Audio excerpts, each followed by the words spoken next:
An assassination attempt was made against former President Donald Trump at a campaign rally in Pennsylvania on Saturday. Lewis and Jim Wenzel with Harrell Group have both provided protection to world leaders. They're here with me today to provide some insight into what security is like for these types of events. Thank you both for taking some time to join us today. Thank you for having us. Thanks for having us. Well, first off, let's get right into it. What does security typically look like for an event like this? Monumental. It's a huge tasking. The actually starts out months ahead of time if you're lucky. Sometimes, you know, a client will do something spontaneous and say, hey, I want to go here in a couple of weeks, but you still got a lot of planning and coordination to do. Jim, he's over our special projects in Florida, and he could probably answer that a little bit more because they get a little bit more venues that we have to deal with this size down there. Yeah, so as Mike's saying, right, typically the first thing you do is you get your protectee and they come in and you start building your package is what we like to call it. And what most people see, like we see on the news as projecting everything to us, we see the people on the ground doing a job, but it starts way beyond that. We have analysts and people like that are doing open source intelligence, trying to verify particular threats. Are they real? Are they not? Then we'll send guys out to do our site assessments, site surveys, and we continue to build on that to get a better feeling of what threats may or not truly exist for that protectee that we're going to bring to an event. And then they have the selection vetting process of the right teams. And then once we get those together, it's an ever-changing thing. All plans fail, right? So you always have to have these contingencies in there in place. And that's what we constantly do is we learn, we have a term in our industry, it's just called fill and flow. And you're constantly filling and flowing and adapting to the ever-changing environment as things will escalate and de-escalate within a threat in any given time change in this field.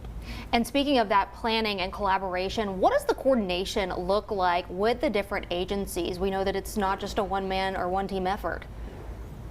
Yeah, so that's a great question because, you know, September 11th was a big monumental thing in our country. Absolutely.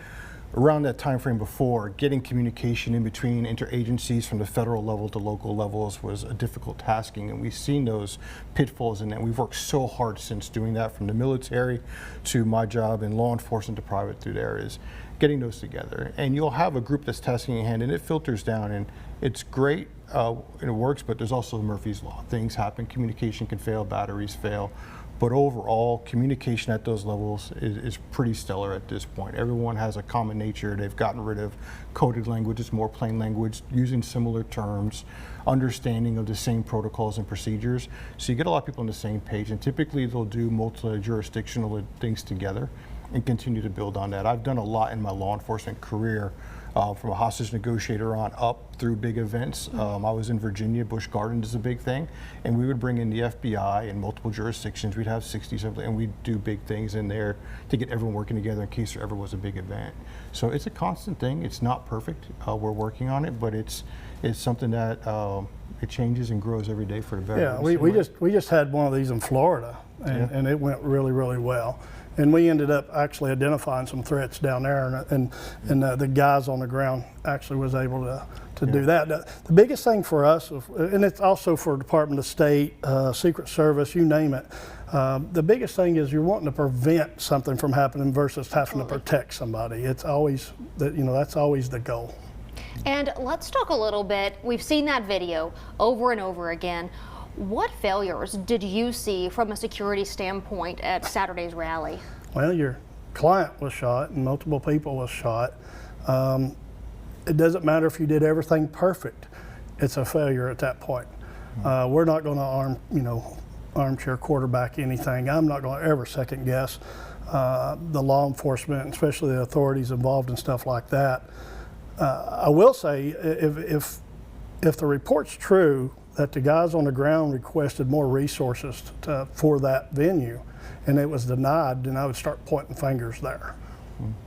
Yeah, I would agree with that, Mike, and we can all agree with that. When there's any injuries involved, it's a failure. And what they'll do is whether this event went perfectly, nothing had happened, or what we saw, a couple days ago, there's always something to take from an event to build on. There's always something we can get better at. And what they'll take from this is anything from there that'll trickle down through from the federal to the local levels, any things that need to be adjusted and changed. We can never understand someone in the moment that is actually dealing with that event and dealing with those emotions and dealing with that stress. Yeah. With us not physically being there, we can never say, you should have done this, should have done that. They relied on their training. They were able to evacuate. They were able to provide medical assistance to those that were injured. and they were the ones that did their job that day, and we have to respect them for that. Look, they got a tough job.